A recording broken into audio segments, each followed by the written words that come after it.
잘못 알고 계시네요. 팩트를 몇 가지 딱딱 짚어줘야 하는군요. 그러니까 그 반박도 그렇게 세게 할 필요 없어요. 구질구질하게. 어차피 안 들어. 안 들으니까 그걸 열심히 설명한다고 그 자리에서 생각을 바꿀 리가 없어요. 그치. 그래서 잘해줘야 돼요. 냉담하게 하면 안 돼요. 윤석열 지지한다고 막 째려보고 그러면 굉장히 싸가지 없다 그러지. 그리고 그 소외감 느낀다. 이재명 대표를 악마하는 사람들, 네. 거기에 또 그 사로잡힌 사람들도 일부 있지 않습니까? 네, 꽤 있죠. 그 사람들이 또 입을 막 열 가능성이 많잖아요. 그러면서 막 뭐라고 또 떠들 거 아닙니까? 네네. 이럴 때 어떻게 받아치는 게 효과적일까요? 이런 사람들은 논쟁 한두 번 통해서 자기가 졌다 그래서 입장을 바꾸진 않아요. 이미 확고하게 굳어진 태도를 갖고 있는 사람들이에요. 네. 그러니까 어지간해서는 못 바꾼다고 생각하셔야 됩니다. 그러니까 목표를 크게 가지고 이 사람의 생각을 이번 기회에 내가 좀 바꿔보겠다 하면 싸움 나요. 너무 과도하게 또 의욕을 내다가 그러니까 그런 목표는 가지면 안 되고 입장은 못 바꾼다. 다만 내가 평정심을 잃어서 스트레스를 받고 분노하는 것 정도는 막아야 되고 그다음에 조금 더 나아가면 그 사람이 조금은 회의하게 만들 필요가 있다. 이 정도 목표를 가져야 될 것 같거든요. 네. 그래서 저는 이재명 대표 악마하면 이재명 또 지지하시는 분들은 화가 납니다. 그래가지고 뭐 옛날에 지지자들끼리 주먹 다짐하고 그런 일 많았어요. 특히 술 먹다가 친구끼리 싸우기도 하고 그러지 그 않습니까? 명절 때 그럴 수 있어요. 네네네. 그래서 최대한 냉정하고 침착한 태도를 가져야 된다.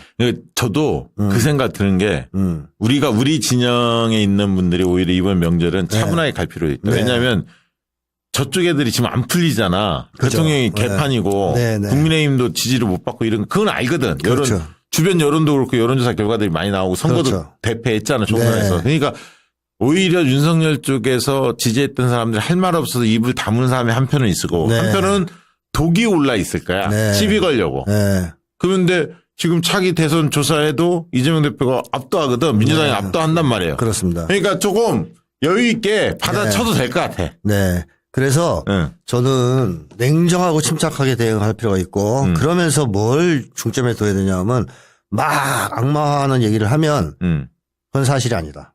확인해 보시라. 잘못 알고 계시네요. 팩트를 몇 가지 딱딱 짚어줘야 하는군요. 그러니까 그 반박도 그렇게 세게 할 필요 없어요. 구질구질하게. 어차피 안 들어. 안 들으니까 그걸 열심히 설명한다고 그 자리에서 생각을 바꿀 리가 없어요. 그치. 그러니까 그건 사실이 아니다. 잘못 알고 계시네. 예. 그래서 정확한 팩트에 기초해서 얘기를 하셔야 된다. 이재명 악마하는 건 좋은데 정확한 팩트에 기초하시라. 이러면서 계속 사실이 아니라는 걸 부각시킬 필요가 있고 또 하나는 나는 동의하지 않는다. 당신은 그렇게 생각할지 모르지만 계속 그 얘기를 해야 돼요. 나는 동의하지 않는다. 당신 그 얘기에 난 동의하지 않는다. 의사를 분명하게 그 얘기를 밝혀야 한다는 거예요. 팩트가 아니다. 나는 동의하지 않는다. 그러니까 이제 너 입만 아프다. 너 들어봐야. 이걸 침착하게 하면 화를 못 내요, 잘. 그렇잖아요. 팩트 아니라 확인해 보시라는데. 그리고 나는 동의 안 한다는데 어쩔 거예요. 그래서 이런 식으로 가고 또 하나는 이재명 대표의 정책 중에서 하나를 외우세요. 필살기로.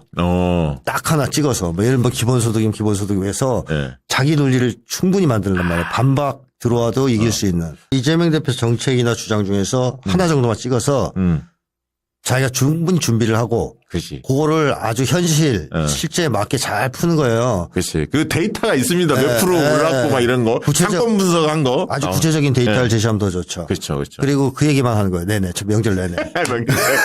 그러니까 정책 여러 가지 얘기하고 뭐 이재명 대표가 살아온 인생 이런 거 다 할 필요 없어요. 그렇지. 그게 어차피 통하지도 않습니다. 그 짧은 시간에. 딱 하나.